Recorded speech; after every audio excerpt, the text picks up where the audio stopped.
al cabo de la vida sigo aprendiendo qué es este tema de las ciudades, sobre todo me apasiona desde muy joven y me seguirá apasionando. Tengo que confesar de entrada que un poco cumplo esas condiciones. Conversaba con las niñas ahora que soy muy feminista, y las feministas no tenemos ni Dios, ni patria, ni marido, ni partido. Autonomía plena. Y un poco eso inspira mis reflexiones, mi aprendizaje y mi experiencia en la gestión de ciudades. Y por eso es importante enmarcar mi presentación diciendo, seguramente lo que me van a escuchar le va a chocar un poco a los que son muy patriotas, que tienen, digamos, esa idea de la patria todavía muy presente. Yo sigo apostando porque lo que tenemos que hacer hoy, yo no sé qué va a pasar con las patrias y las naciones, esas cosas, pero lo que sí vale la pena hacer hoy, creo que ICLEI y organizaciones, muchas de las que están aquí lo entendieron hace décadas, es que el mundo es de ciudades y regiones. Y volver a entender eso que es, eso que produce, eso cómo se gestiona, es lo que importa. Si las naciones van a seguir peleando, si las naciones se van a seguir enfrascando en lo que se enfrascan, vale la pena reflexionar qué hacemos, porque esta semana salía la noticia. Los estados nacionales tienen deudas equivalentes a 3 veces el PIB del planeta. De ahora en adelante, todo peso que le paguemos a las naciones es para pagar una deuda que enriquece al 1% del 1% del 1%, creo que dicen que son 26 personas las que tienen el gran capital del planeta, pero eso no va a producir desarrollo, eso no va a producir bienestar, eso no va a hacer que la gente viva más feliz. ¿Para qué seguimos botando la plata? ¿Qué es lo que pagamos cuando pagamos naciones? Pido disculpas a los nacionalistas, pero creo que ya cumplieron 300 años o 400 y ya no sirvieron para más. ¿Y por qué hago esta reflexión? Y si me van poniendo la temática, digamos, que trataré de contarles, porque creo que el tiempo se me va a acabar antes de que la trate. Pero es que el tema de los impuestos es viejísimo. O sea, la humanidad tiene más que eso. La humanidad tiene, no sé, 50.000 años, 100.000, 40.000, no nos ponemos todavía de acuerdo, pero digamos que se va haciendo alguna precisión de que en todo caso no tiene 5.000 años. Nada. Antes de la Biblia había mundo. Pero bueno, creo que es como hacia el año 2000, después de Cristo, antes de Cristo, en alguna parte del Antiguo Testamento, de el Gilgamesh, un mundo de leyendas de estas, donde está ya debatido el tema del impuesto.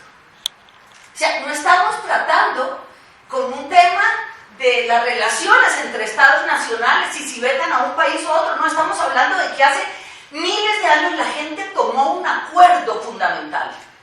Porque si confiamos entre nosotros y vamos a vivir juntos, hay que poner una platica o hay que poner un recurso o hay que poner el tiempo en una bolsa común. Es un acuerdo ético que precede la construcción de todas las demás carretas, las iglesias, las patrias, las constituciones. Es el elemento fundante de la sociedad. Cuando llegamos y respetamos ese acuerdo, la pregunta es, ¿y por qué en el siglo XXI las ciudades no tienen cómo hacer ni alcantarillado? Ni dar agua limpia, si los egipcios hace 5.000 años ya sabían que sin agua limpia y alcantarillado llegaba la peste. Entonces, ¿por qué hacen autopistas tan costosas y no le dan agua a los pueblos? ¿Cuál es el cuento de gastar la plata? Porque la humanidad era más inteligente tal vez que ahora cuando tenemos tanta tecnología. Esa pregunta la resolvieron y duramos miles de años cumpliéndola. ¿Por qué las ciudades tienen menos respaldo que los equipos de fútbol de las ciudades? ¿Por qué cualquiera se roba la marca de la sociedad y del trabajo colectivo y nos pone a todos a defender una marca empresarial y nadie defiende el nombre de la ciudad? Porque tal vez las ciudades no están generando bienestar. Porque tal vez estamos frente a un momento en que todavía no empezamos a producir el bienestar de abajo para arriba. Y un poco antes de entrar aquí, 4 cosas que tienen los impuestos que hay que tratar de elaborarlas otra vez. Primero, es la base del Estado. En realidad, si no hay cobro de impuestos, ¿para qué el Estado? ¿Para qué sirve? Si no para garantizar que la confianza común de un grupo social que acepta que va a pagar, va a responder por eso. Por eso que recaudamos entre todos. Eso es el Estado. Cuando el Estado contrata el recaudo de impuestos, entregó su función. Cuando el Estado territorial le deja a la nación cobrar lo que es de ella, le cedió el territorio al otro. Es como cuando el papá viene y se queda con la plata del hijo cuando se emancipó y empezó a trabajar. ¿Quién lo admite? Eso pasa hoy con el Estado. Pero segundo, es que la riqueza no se produce si el Estado no recauda parte del excedente económico para invertir en la provisión de bienestar y de productividad y de competitividad. Es que no es la riqueza no la produce el sector privado, la produce el Estado cuando invierte parte de lo de todos en generar bienestar y liberar excedente personal para poder gastar en los otros cheches. Pero si no hubiera salud pública, ¿con qué paga la gente la compra de los tenis que quiere ponerse, de la ropa del niño, de la comida que va al restaurante? Si no hay Estado, ¿de dónde el desarrollo económico? Pero tercero, es que los impuestos generan cohesión social. Cuando yo miro a mi vecina y sé que tú y yo pagamos impuestos, nos reímos en la calle, nos podemos mirar a los ojos todos. Y finalmente, los impuestos son el cumplimiento del deber de la economía. ¿Para qué la economía? No es generar ricos, es generar bienestar. No es un problema de negocios, es un tema de bien vivir. Y si las naciones hoy pueden tener deudas que equivalen a 3 veces el PIB del planeta, ¿cuál es el problema de que los municipios un día tengan un déficit del 1% porque generaron transporte público gratuito? O salud. ¿Cuál es el cuento? ¿Quién no tiene a veces cuentas en rojo o en verde? ¿Cuál es el tema? ¿Por qué no dejamos de pensar en los negocios y pensamos en el bienestar? Y el bienestar bien amerita a que algún día los recursos de las ciudades se cobren como toca y si no alcanza el Estado se dé la pela y aunque no sea rentable lo haga. Porque el bienestar de la sociedad no está en discusión. Cuando entendamos eso, seguramente el tema de impuestos dejará de ser el coco y volverá a ser lo que más apreciamos. Y vuelvo a mi ejemplo del fútbol. ¿Por qué logramos que se reúnan 30 y 50 mil personas en un estadio, compren las camisetas, se maten por el equipo de fútbol y a nadie le importa que haya personas muriéndose de hambre en las ciudades? ¿Por qué vemos a la gente muriéndose en las calles y es más grave el hincha que en el estadio atentó contra un árbitro? ¿Qué pasa? ¿Cuál es el criterio? ¿Cuál es el parámetro con que miramos la sociedad? La sociedad se construye de abajo para arriba, entre todos reconociéndonos como seres sociales y poniendo en la bolsa común. Cuando eso pasa, la semilla, el germen del Estado, de la cohesión social, de la productividad estuvo montada.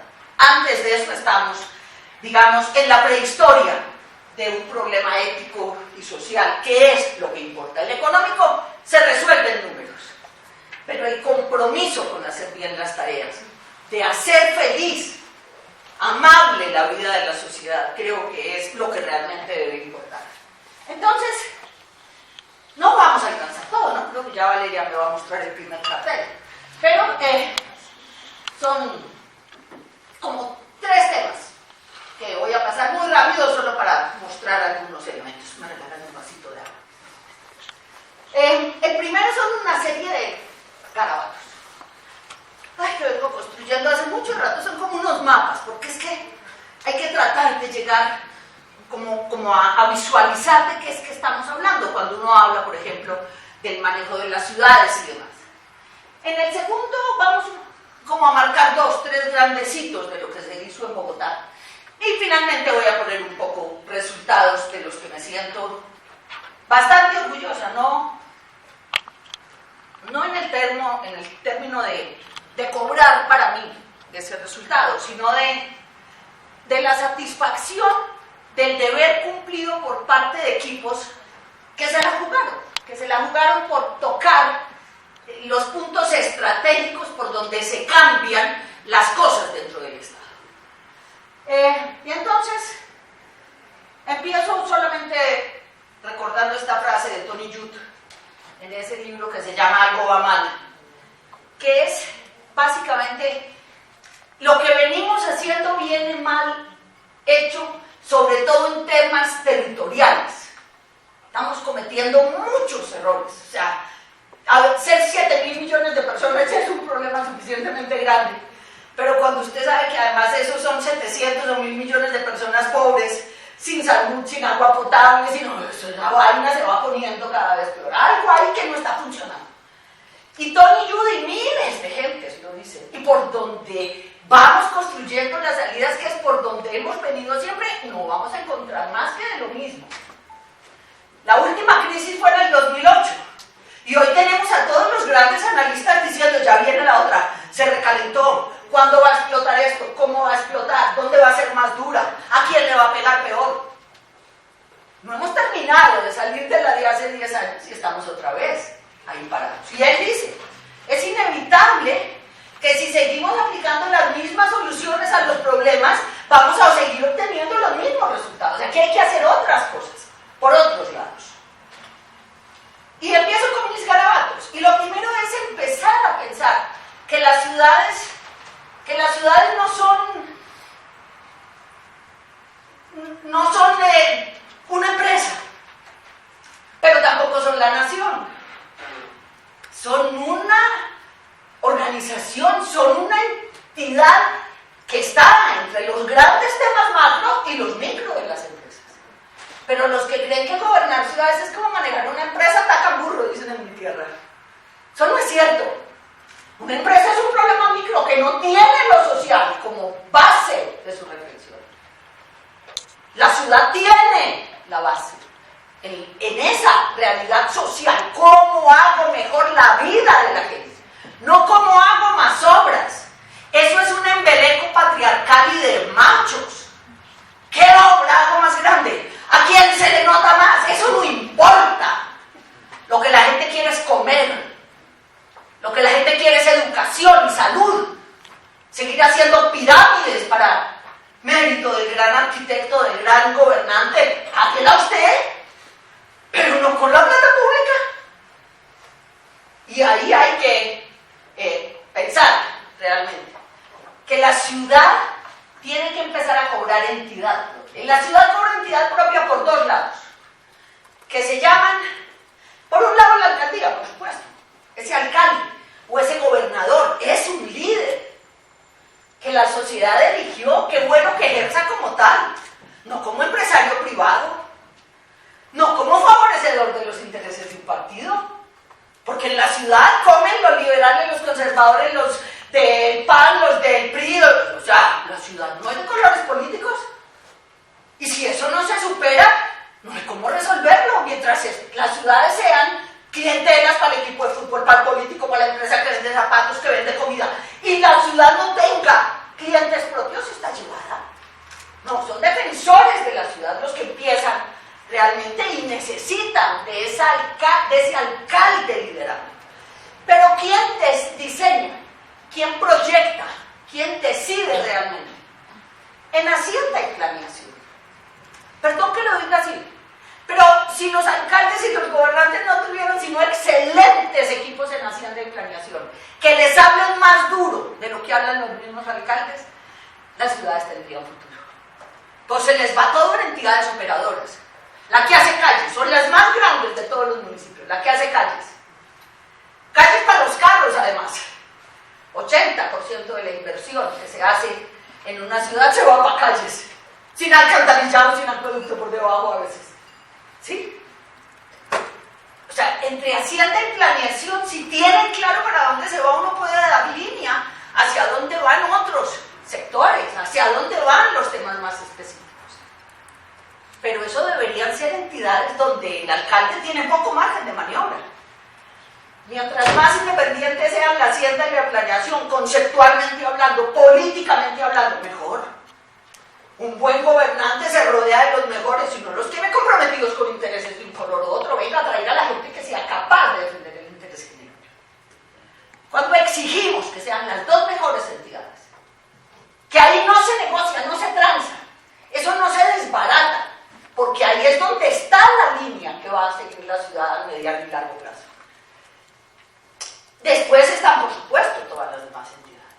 Y esto porque no lo puedo dejar de mencionar, y un trabajo que es con lo regional y lo local, porque ya el alcalde no piensa en la ciudad, y cada ciudad no se piensa frente a sí misma, se frente a sí misma, y se va a lo local, y por eso mira sus barrios, sus sectores, sus zonas, pero tiene que mirar los municipios vecinos y la región en que está, porque ahí está la comida, ahí están las conexiones, está el agua, está el suelo para las siguientes generaciones, qué sé yo.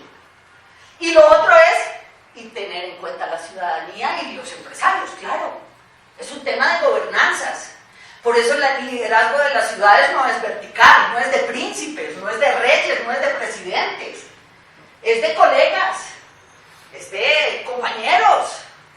Se tiene que horizontalizar el equipo de gobierno, se tiene que horizontalizar el alcalde para meterse en eso que se llama la gobernanza territorial. Que la ciudad hoy la manejan entre el alcalde y su gobierno y el Estado territorial, pero por el otro lado está el sector privado, que ponen las empresas y la ciudad, porque ponen la plata. Y eso, ¿cómo lo vamos a elaborar? Ya les digo, no alcanzo a decirles que frente a todo el resto del mundo, la nación, hay que tener realmente ideas, pero... Y hay que decir qué es lo que maneja una ciudad, cuáles temas, cuáles variables, cuáles factores. Esto todo, solo para decir que en mi criterio, realmente entre la gestión de lo público y la sostenibilidad territorial, aquí se construye como la esencia del debate, sobre todo de la financiación. ¿En qué?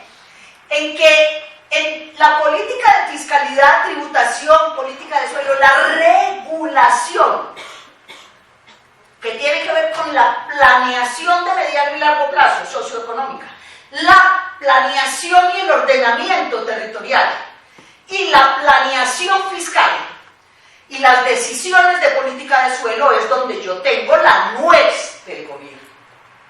¿Qué es gobernar el territorio? Saber entender dónde se generan las rentas por las distintas dinámicas sociales, económicas, políticas que se viven en la ciudad, para poder ir y captar de esas rentas para el interés. ¿Qué ver con suelo? ¿Y por qué tendrá que ver con suelo? Porque ese es el recurso fundamental del hacer ciudad. Porque cualquier cosa que ustedes quieran, aún en la sociedad virtual, pasa porque yo pueda estar parada en un lugar concreto.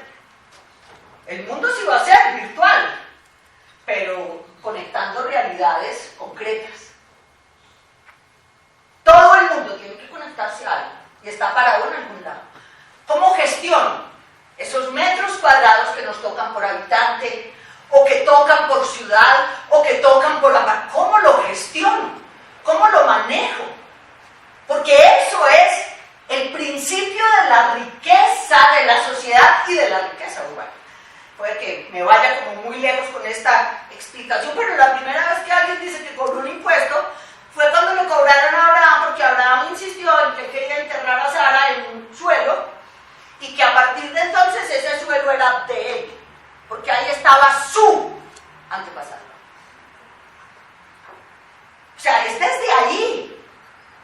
Tal vez desde la decisión de cómo cobro que alguien quede con suelo para sus muertos, de donde arranca el cobrar sobre la tierra. Eso es fantasía, para ser parte de la ficción, esta de la Biblia y demás, pero tiene algo de realidad. Fue la necesidad de cada quien tener algo de suelo para sí, que el interés colectivo y el administrador de ese interés dijo, listo, entonces usted póngame aquí en la platica. Y de ahí arrancamos. Porque calidad de vida y equidad, productividad, sustentabilidad, competitividad, son objetivos de fin, no son objetivos de medio. Perdón, son objetivos de medio. Son de fin, no de medio. Eso lo logro si hago otras cosas. Porque todo el mundo quiere la calidad de vida. La pregunta es: ¿y con qué la va a pagar? ¿Cómo la va a hacer? La discusión no es llenar los programas de gobierno de las ideas, estas todas llenas de grandes declaraciones retóricas, ¿no? ¿Cómo se hace en la práctica? Y eso solo se hace manejando políticas fiscales, tributarias, de suelo, planeación en distintas escalas. En escala de la ciudad, en escala micro de la ciudad, en escala regional, en escala de redes de ciudades, que es como tenemos que gestionar realmente. ¿Para qué? Para evitar esos canibalismos, la competencia entre municipios, la inequidad.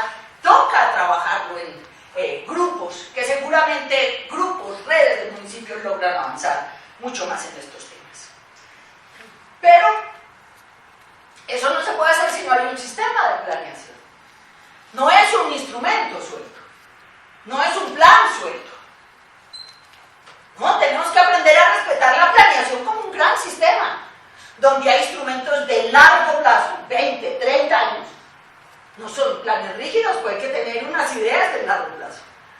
Temas como cuánta población va a ser, qué va a pasar con las grandes decisiones de educación, de movilidad, medioambientales. Eso no son cosas que pueden estar cambiando cada 2 o 3 años que cambie un alcalde. Eso no puede estar sometido al vaivén de que cada quien llegue con su creatividad. ¿Dónde están los acuerdos sociales sobre esos temas de largo plazo? Los planes de ordenamiento tienen que ser de largo aliento, porque la sociedad no es lo físico, pero ese es el escenario en que se realiza. Y eso debe ser de largo aliento, no sujeto a que cambió el nombre del partido político y ahora ya no hago esas cosas porque no las firmé yo. No, es que usted es el Estado, hombre. Y no se robe el derecho del Estado a que se mantengan las decisiones que ya discutimos, porque volvemos sobre eso. Planes maestros de infraestructura, sectoriales, de desarrollo, de acción, en fin. Miren, y eso hay que tratar de que conversen entre ellos. No es que tengo planes y cada uno va por un lado.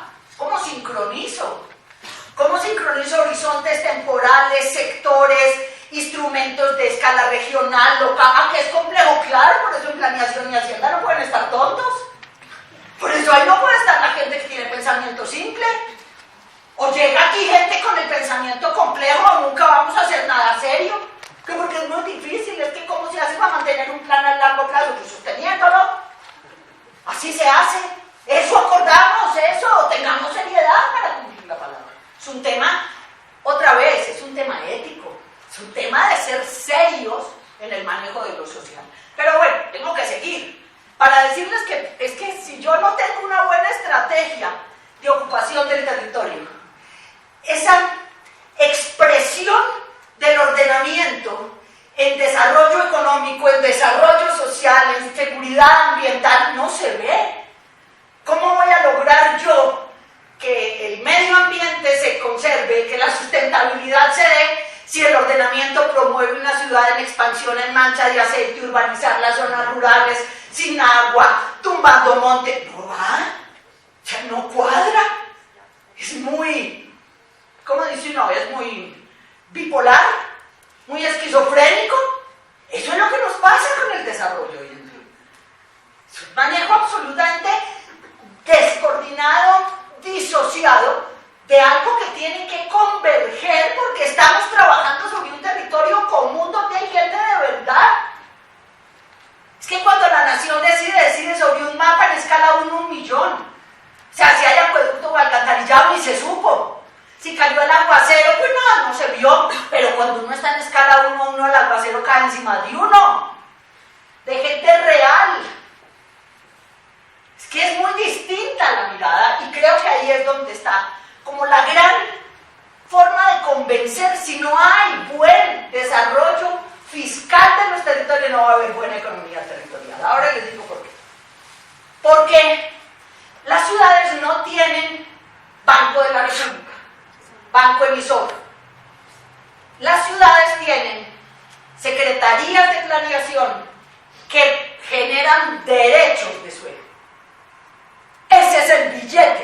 de las ciudades. Cada que un funcionario en planeación pone la autorización para este uso del suelo cambia de rural a urbano, de casas a edificios, se produjo una masa de riqueza distinta. Ahí es donde se produce la riqueza.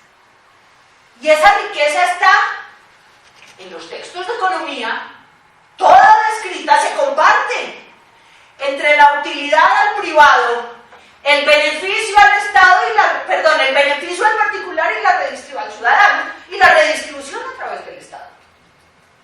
Si es que cobrar impuestos no es un delito, cobrar impuestos no es malo. Miren, como esto no ocurre y los arquitectos autorizan producir esto, pero no hay economistas trabajando con ellos. Ellos no saben que están entregando la riqueza, ellos solo ven el volumen construido. Pero lo que importa es esto, la plata. Si yo no la cobro, léanse un libro que se llama Matar al huésped. Está recién salido, tal vez es uno de los mejores libros del año 2018. Escúchame que se me escapa en este momento el nombre del autor, gringo. Y el tipo dice algo que es violento, como está cuento del neoliberalismo. Hizo creer que el Estado es malo y los buenos son los particulares. Y para peor, hace creer que los banqueros son buenos. Eso ya es normal. ¿Cómo les parece que hoy en el mundo se paga más plata de la gente en deuda que en impuestos? ¿Qué hizo el Estado? Le entregó la ciudadanía a los banqueros para que cuando no pagan impuestos prediales, impuestos sobre la urbanización, el banquero llegue por el otro lado, les abroche una hipoteca que cada vez vale más y los tenga 30 años pagando ya de él. Y el Estado mamando. Eso hemos hecho. Es vergonzoso. Es vergonzoso. ¿Cómo que los banqueros tienen más espacio en el excedente social que el Estado que provee todo? ¿O es que el Estado no provee nada? Tal vez. ¿Cuál es nuestra oportunidad como ciudades? Proveer, porque cuando provee la ciudad, la gente paga. Y es lo siguiente que les quisiera contar rápidamente. Instrumentos para cobrarlos hay todos, no se preocupen. Por todo puede cobrar uno. En escala regional, local, barrial, en lotes, en intervenciones de tipo público, privado. Todo eso genera rentas. Cuando uno dice que no tengo plata con qué financiar una obra, no, si la tienes, ¿qué le está regalando al privado? Al dueño del lote, al constructor y al banquero, y el Estado territorial y la ciudadanía que mamen. Eso estamos haciendo. ¿Por qué? Porque la mayoría de los que se mueven en estos temas están educados por banqueros en la discursiva esta neoliberal de hacer creer que si la plata va a los privados vuelve a mejorar la sociedad. ¿Por dónde? Muestren por dónde está volviendo. Estamos en un monopolio que se quedó parado, porque la plata está en manos del 1%, del 1%, del 1%. Y el resto de la humanidad endeudada con los banqueros. Y el Estado endeudado con los banqueros. El Estado inventa la regla. El Estado inventó el mecanismo de los bancos y quedó entrampado en ellos y hoy les debe 3 veces el PIB mundial. Algo hay raro ahí. Algo hay chueco en esa historia. ¿Qué es lo que toca realmente desenmarañar? Muy bien. Ni que les digo el sistema de gestión de suelos. ¿Sabemos cómo es? Eso no es que yo firmo y ya.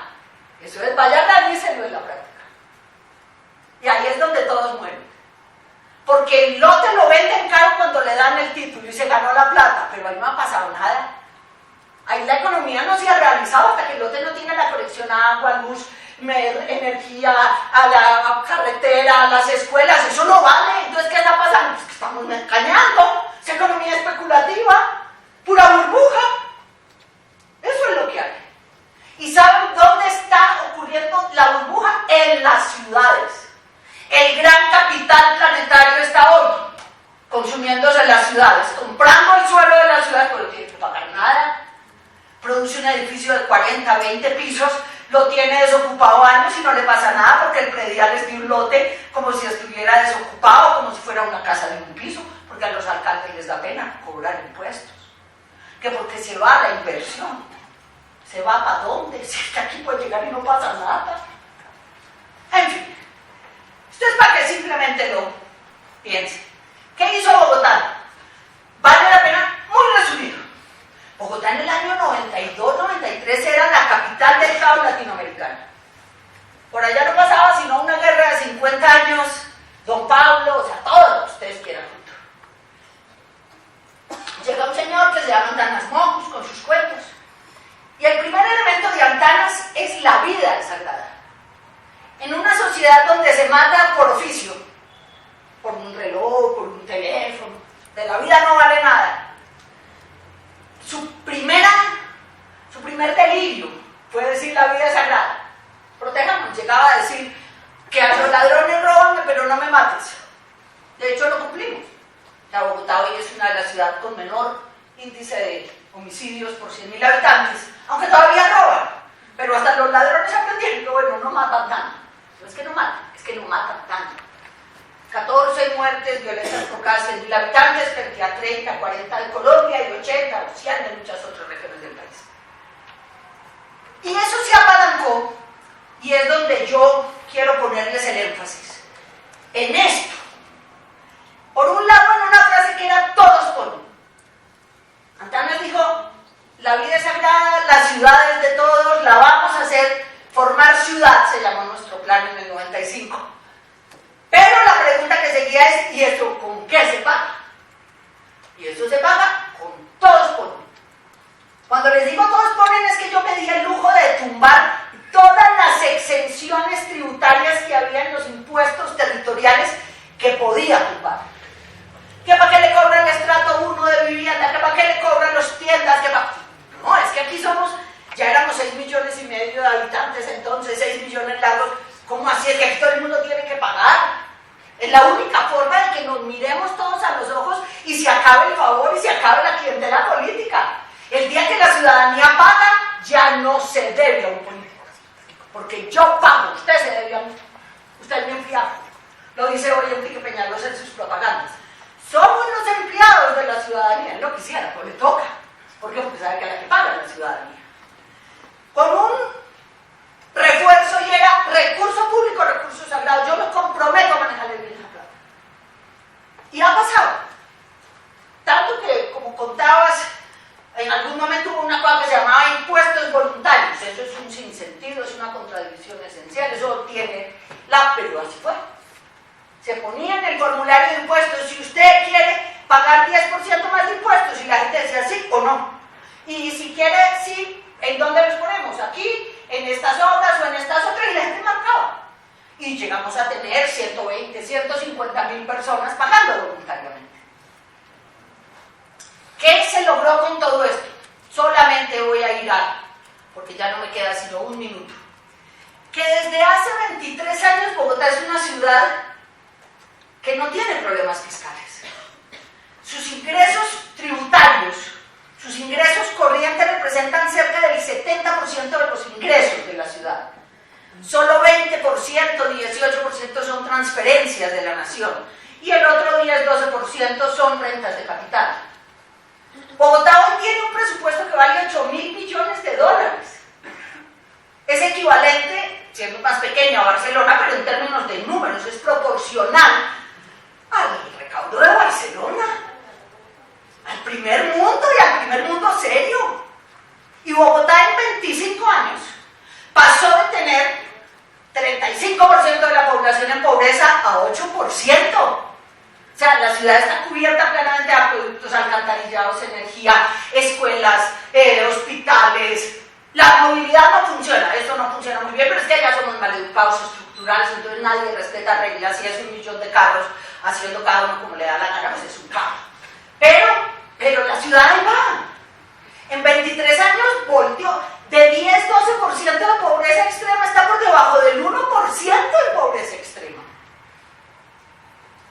Los recaudos tributarios han crecido años de 10% de crecimiento real, un promedio en 20 años que está alrededor de 5-8% de crecimiento real en los impuestos, y la economía ha crecido aún en las épocas de crisis continuamente desde hace 25 años, 23 años, por encima del 3-5%. Y Bogotá hoy es una ciudad de primer mundo. Es que nosotros somos la capital de un país en guerra 60 años, que ha tenido que mantener la peleita por fuera 60 años. Es que a Bogotá la han desangrado para pagar la guerra. Y la siguen desangrando. ¿Cómo les parece que la semana, 15 días atrás, 20 días, reportaron el avalúo catastral del país? Bogotá tiene el 15% de la población, tiene el 25% del PIB y tiene el 47% del valor catastral de Colombia. ¿Por qué? Porque el resto del país está desactualizado y no les importa, ordeñan a Bogotá. ¿Sí? Ahora, eso no está mal, Bogotá produce para el país también. Lo grave es que la nación se roba eso y dice que ella lo da, y la ciudad pasa por ser la mala del paseo. Pero bueno, eso es irrelevante, porque lo importante es que en 25 años, realmente, perdón, algo pasó aquí. Creo que ya pagaron la presentación por el tiempo, ¿no? En 25 años, Bogotá nunca tuvo que volver a hacer una reforma tributaria. Solo para darles una referencia, Colombia ha hecho 20 reformas tributarias en ese tiempo. De hecho, acaba de hacer otra que tampoco va a servir. ¿Por qué? Porque en Colombia la guerra es por la tierra, y porque la tierra queda en manos de pocos, y porque esos pocos no paguen impuestos, y para eso compran los políticos y ponen a su gente en los lugares claves de la decisión sobre el suelo, y de esa manera no solamente el Estado-nación es cómplice de la expoliación que los privados hacen de la riqueza social, sino que además le cierra la oportunidad al territorio para encontrar realmente sus oportunidades de financiación. Colombia es un país muy complicado, pero que Bogotá la haya logrado indica que eso no es tan difícil. ¿Por qué? Porque la nación está ocupada en lo suyo.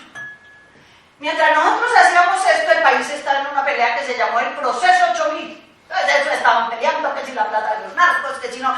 Mientras ellos peleaban, Bogotá sí. Hace 23 años montó eso, hoy todavía dura, eso es una gran suerte. Pero, solo ya voy a terminar porque ya me va a secar Valeria. Queda mucho espacio. ¿Por qué París es tan buena o Sao Paulo? Bueno, París, pues porque gasta, perdón, en gasto gasta mucho más que Bogotá. O sea, todavía nos queda, nos falta para hacer la ciudad luz a todos, ¿no? ¿Y cómo lo hace París? Cobrando. Le llegan millones de turistas, a todos les cobra. La cama donde duermen, la comida que se comen, el tenedor, todo se los cobra. Y la gente sigue yendo. O sea, es mentira que cuando uno cobra impuestos la gente no va. Eso es mentira. Si uno cobra y no da nada, si la gente no vuelve ni modo que fuera. Pero si le dan y le dan bueno, sigue pagando. En fin, Bogotá tiene, en el 2038 va a cumplir 500 años. La idea es que ojalá estos temas sigan perviviendo y que así como hace como 5.000 años sabemos que sin pagar impuestos, entre todos ese gran sueño que es el proyecto de sociedad común no se logra, esperemos que por los próximos 500 años ciudades como Bogotá, como Ciudad de México, aprendamos que si se cobra, la vida puede ser mejor. Muchas gracias.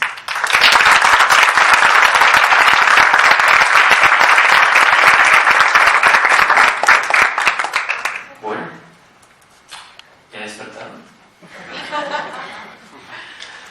Pues quisimos empezar con Carmenza específicamente porque en el centro de la discusión está lo que nos convierte en sociedad, el pacto, o sea, el pacto social, y qué es lo que nos hace decir todos vamos a poner porque todos vamos a recibir, porque en el centro de la ciudadanía es qué obligaciones y qué responsabilidades tengo, porque en el centro también del sector privado es cuáles son mis responsabilidades y obligaciones para y con el otro. Y creo que el ejemplo de Bogotá específicamente nos da una idea hay una frase en específico que a mí me hace mucho pensar en lo que nos presentó hoy Carmenza. Nos decía, creo que el problema de lo público, y es lo que estamos tratando hoy de revisar, es cuál es el problema de lo público, cuál es el problema de los temas de infraestructura verde. Y no recuerdo a la persona que lo dijo, pero dice así: el problema de lo público es que la gente cree que es gratuita, y ahora sabemos que es porque no todos ponemos, y las autoridades piensan que es suyo, y ahora sabemos que es porque hay clientelismo, ¿no? Entonces, ¿cómo y qué tipo de barreras? Por ejemplo, aquí tenemos a muchas instancias de gobierno federal, tenemos, de gobierno, de autoridades públicas. Nosotros, como les decía hace rato, tratamos de ser plurales en cuanto a las fuentes. Está el gobierno municipal de Chihuahua, está SEDECO, está Semarnat, está, por ejemplo, Fundar, que está trabajando temas de finanzas públicas. Y mi pregunta para ustedes es, ¿alguien tiene preguntas, comentarios? ¿Alguien quisiera opinar sobre la presentación? ¿Alguien quisiera entablar algún diálogo? Gente a ellos votar por qué iniciativas se hacían. Me intriga saber cuáles fueron las iniciativas que más les interesaron al recabar los impuestos voluntarios en Bogotá. Bueno, en Colombia hay una cosa que se llama la ley del plan. Entonces, cuando un funcionario, un gobernante, mejor, se postula, tiene que presentar un programa de gobierno, con ese eligen. Entonces, después el programa de gobierno hay que volverlo un plan de desarrollo de los 4 años, y dentro de ese marco, entonces en los formularios, los temas, digamos, principales del plan solían ponerse como temas de inversión. Básicamente eran temas de inversión social y temas ambientales. Debo decir que 90% de las solicitudes de la gente eran temas de infraestructura muy pequeña para el barrio, las escaleras del barrio, el arreglo de la vereda, el arreglo del pequeño parque de bolsillo, como les decíamos, obras muy pequeñas, o atención a niños, atención a tercera edad, recreación y temas ambientales. Nunca la gente pidió que construyan el metro, no, la gente no ponía la plata para ninguna de las grandes obras, sino que eran siempre proyectos más tirando a lo social. Es cierto que esto fue en el año 2001-2004, donde se instaló el impuesto voluntario, aunque todavía aparece en los formularios. Pero en ese momento era claro que la prioridad que el mismo gobierno le hacía a la gente era la inversión social. La ciudad tenía retrasos muy fuertes en eso. Se había dicho: toda la plata que llegue nueva de impuestos no va a funcionamiento, no va a operación del Estado, sino que va a inversión, y a inversión sobre todo en las grandes infraestructuras de servicios públicos básicos y de servicios sociales. Y creo que la gente entendió, y por eso hoy, digamos que más o menos son temas resueltos en el conjunto de ciudades, ¿no? Siempre que se acueste una persona con hambre es un problema, ¿no? Pero digamos que va progresivamente una solución que tiene que ver mucho con la propia conciencia de la gente, que no se sintió que al pagar, si no le hacían el gran metro o la gran obra, no estaban cumpliendo, sino que se alegraba de ver la pequeña obra junto al barrio, que era un poco lo que se buscaba, que todo el mundo sintiera que le tocaba.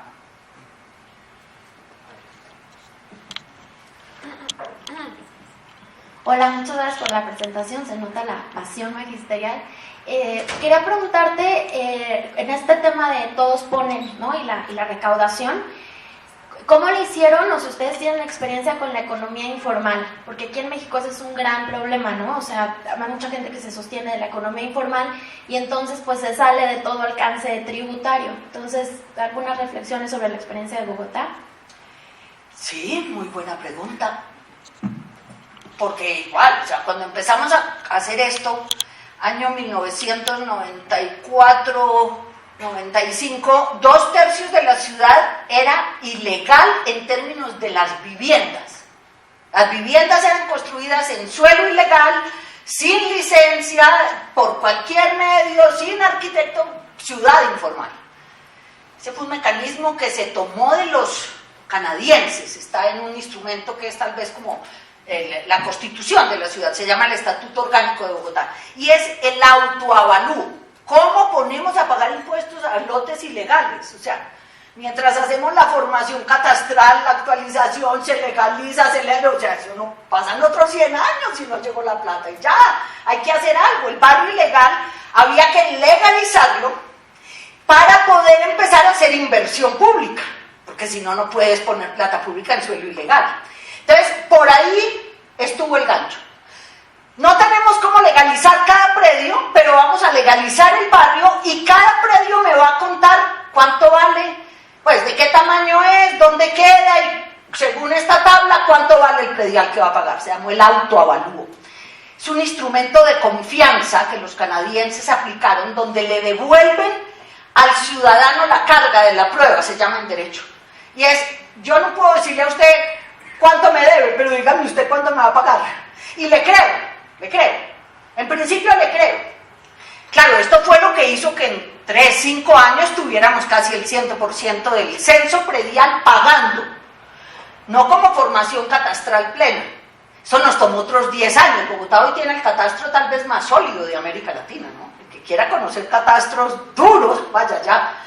Solo no se puede mover un ladrillo ya sin que le cobren, ¿sí? Hasta le dejan hacer la casa ilegal, pero tiene que pagar. Entonces, o sea, es un poco pragmatismo, ¿no? No los puedo legalizar porque los cobro. Y la gente estuvo dispuesta, aunque no tenga el activo económico pleno, que eso es una injusticia, porque todavía 2/3 partes de la ciudad no tiene el activo legalizado para poderlo hipotecar, ¿ves? Entonces ahí hay un problema. Y hacer la legalización de 500.000 de predios, 1 millón de predios, esa cosa pasa por la nación, que pone las trabas. El solo ponerle arquitecto, abogado, el trámite de la licencia de construcción hace que ya el pobre señor de la casita, inviable hacer la legalización de su predio. Entonces, bueno, pero el otro tema era con la industria y comercio, son los dos únicos temas que les alcanzo a comentar ahora, porque el de industria y comercio fue muy creativo, se llama retención en la fuente. ¿Qué se hizo? Como allá tenemos la mitad de la economía ilegal también, pero lo que venden lo produce alguien, ¿cierto? Entonces, ¿qué se hizo? Una cosa que se llama retención en el gran empresario. O sea, ¿dónde están los grandes productores y los grandes distribuidores? Usted me paga sobre lo que usted produce o usted distribuye. ¿Cómo lo distribuye o qué canal es su problema? ¿Cómo recupera usted la plata que ya pagó por adelantado de industria y comercio por su mercancía? Es su problema. El mío es que cosa que se produzca en la ciudad o de lo que llega aquí que quepa dentro del impuesto me paga retención si la tiene. Usted no puede salir a distribuir sin responder por lo que va a mandar para la calle. Le retengo arriba, ¿sí me explico? Es como el tema de la retención en los salarios. En vez de yo poner a todo el mundo a que pague los trabajadores de contrato formal el impuesto o a que lo declaren, lo que hago es por adelantado le retengo ya. Me deshago del problema, no molesto a nadie ni se nota, eso es buenísimo. Porque estas cosas pesan un poco. Porque la gente dice, si lo vi, entonces estoy pagando más, pero era la forma de hacer que los de arriba, porque al final el informal no produce la mayor parte de su mercancía. Buena parte de los informales lo que hacen es distribuir mercancía formal por vías ilegales. Entonces, ¿cómo le llego? Claro, siempre quedan los otros y ya es un tema de tocar corazones, ¿no? Porque es como vuelves una virtud ciudadana el pagar impuestos. Que no sea la gloria para el que dice, uy, yo no le pagué al Estado, sino que alguien sea capaz de decir, yo pagué, ¿quién más pagó? Y todos levanten la mano. ¿Sí? Porque allá es donde tenemos que llegar.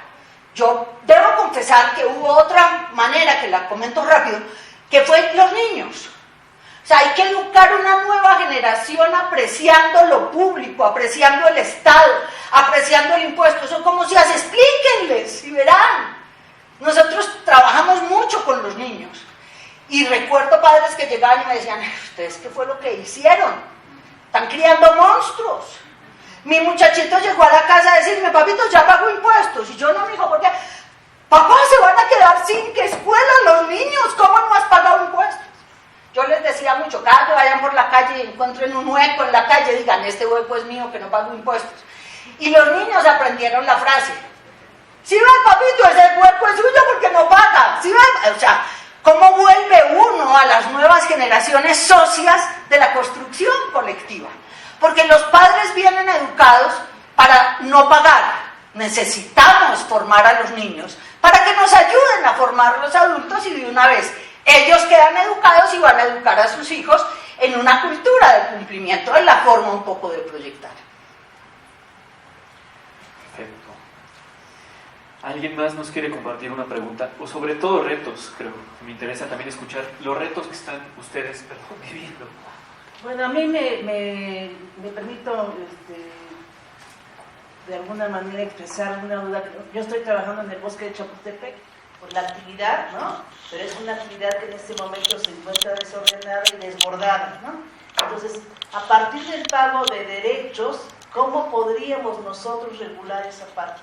Esa es una. Y la otra cuestión que yo quisiera saber es más o menos ¿cuánto tiempo les tomó a ustedes, considerando que las etapas de gobierno en el caso de Colombia son de 4 años, en el caso de México de 6 para lo que sería el gobierno federal y 3 para el gobierno local?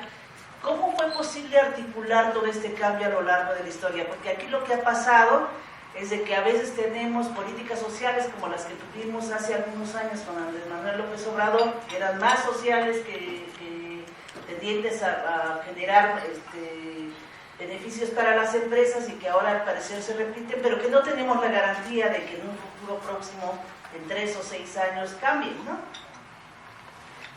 Bueno, comparto que no todo el mundo se monta muy rápido en la onda del pago y el tema con los sectores informales es muy complejo porque hay demasiados intereses revueltos, pero le puedo contar una experiencia y un resultado muy cercano que le dan pistas. Uno, con todos estos grupos hubo que hacer trabajo particular, ¿no? Esto eran los vendedores ambulantes de comidas, los de los restaurantes en las calles, los pues que vendían comida en la calle, los de los, ¿cómo se llama?, las peluquerías. O sea, había que hablar con todos los grupos y con todos los grupos había que construir acuerdos. O sea, estamos de acuerdo en que este problema tenemos, que ustedes no tienen luz, que sus calles no están vigiladas, listo. Y estamos de acuerdo en que necesitamos plata para hacer todo eso. Sí, entonces, estamos de acuerdo en que todos vamos a ponerte a 10 pesos cada uno y usted va a vigilar que entre todos ponemos y usted se cuida con él. O sea, ¿cómo hacemos que el compromiso se apropie? Eso hay que trabajarlo y seguirlo trabajando y se seguirá trabajando. Pero creo que es posible lograr que cuando la gente objetivamente entiende por qué debe pagar, para qué va a pagar, para quiénes va a pagar, cómo le van a retribuir, la gente está dispuesta a participar, si el juego está claro, ¿sí? Si no es que unos ponen y otros no, porque lo que mata a América Latina es que como todo el mundo sabe que el otro no paga, ¿yo para qué voy a pagar? Yo por bobo, o sea, yo he regalado aquí a pagar, no, que va, yo vivo, yo como que paguen los otros, ¿sí? Entonces creo que hay que lograr en esos sectores un poco romper además esas redes que son bien complejas y paso al resultado que me parece que es realmente sorprendente. Hola. Y es que hace como 20 días, 15 días, hubo un operativo de la Policía de Aduanas en una zona en Colombia que se llama San Andresito. Los San Andresitos en Colombia son una zona donde históricamente, hace 40 o 50 años, se vende contrabando, de frente. Contrabando, todo, el licor, los cigarrillos, los blue jeans, todo, los televisores.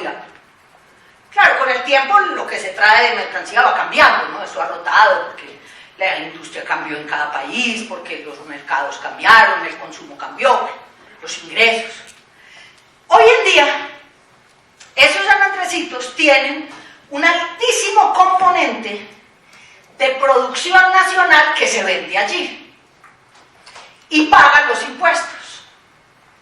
Llega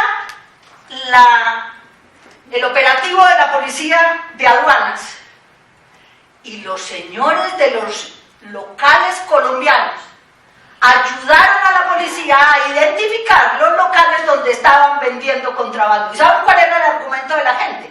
De los vendedores, de los locales colombianos, digamos nacionales. es que en esos locales venden mercancía extranjera que acaba con el empleo de la ciudad y además no pagan impuestos y nosotros sí pagamos impuestos y aquí todo el mundo tiene que pagar. O sea, los tipos se habían comido el cuento enterito y estaban dispuestos, están dispuestos a boicotear contrabando. O sea, hay que haber avanzado un poquito en el coco para usted poder identificar, no que el señor del local es su enemigo, sino la mercancía que él vende. Y saber por qué es mala. Y saber por qué lo que se está haciendo con eso va en contra de todos. Y eso a mí me llena de satisfacción. Claro, en el mundo del AMPA, estos son unos sacos inmundos que se fueron a sapear a los contrabandistas. Y atrevidos, pues que ahora no pueden ni contrabandear, ¿sí? Pero eso que indica que hay unos gérmenes de sociedad que quiere ser sana, que quiere ser buena, que quiere cumplir, que es lo que no le damos oportunidad. No le damos el tiempo, no le construimos el proyecto para que sienta que lo que está haciendo es importante para lo colectivo. Y yo creo que eso es lo que necesitamos recordar, que somos como seres humanos seres sociales, que nosotros somos interdependientes, que tenemos autonomía en cuanto a individuos para insertarnos en el colectivo, pero que solos e individual y exclusivamente cada uno no hacemos nada. Nosotros estamos aquí porque una organización organizó esto, porque en donde ustedes trabajan pusieron el recurso, porque ustedes pusieron la disposición, porque aquí hay mucho esfuerzo común puesto. Salgan a la calle y piensen cuánto esfuerzo común hay en cada una de nuestras ciudades. Cientos de miles y millones de personas trabajando porque eso funcione bien. ¿Cuál es el rol del Estado? Hombre, hacerlo bien, y es fácil. Si pueden no cobrar a los hinchas de un estadio, de un fútbol, de un equipo, ¿por qué no puedo lograr que cobren los ciudadanos? ¿Qué tengo que hacer? Hacer que los ciudadanos sientan que hacen parte del equipo de la ciudad. Ser capaces nosotros de convocarlos a ser parte del equipo. Yo creo que se logra. Lo que pasa es que cuando los montamos en el cuento a la fuerza, imponemos la decisión y nunca ofrecemos nada a cambio, la gente no, boba tampoco. La gente tiene derecho a esperar la retribución. Entonces, y bueno, la otra cosa es cómo se hizo esto, en qué tiempo. Miren, cuando las cosas se hacen estratégicamente, eso tiene que mejorar ya. Se los pongo con este ejemplo. Si ustedes tienen fiebre y les dan un remedio para la fiebre baja o baja. Porque si la fiebre dura un año o 6 meses, se les achicharró el cerebro. Ya. Esto para decirles, si nosotros no podemos intervenir la ciudad con soluciones en un corto plazo, ese paciente se muere. Y los pacientes llamados ciudades y regiones viven en estado comatoso, preagónico, ya casi para morirse, de cuenta de la ineficacia de los estados y de los políticos. Porque las soluciones son fáciles. Bogotá, imagínense que Antanas llegó, bueno, año 93-94 sale eso que les digo, el estatuto orgánico, que es como el instrumento con el que pudimos hacer cosas sin que la nación se atravesara. La ciudad tenía su propio margen de maniobra. Y llega Antanas, y Antanas está en 95-96 y a mediados del 97 estúpidamente renuncia para irse de presidente. Él nunca iba a ser presidente. Colombiano, va por otro lado. Allá eligen más fácil un guerrero que a un pacifista que dice estas cosas, ¿no? Y así fue.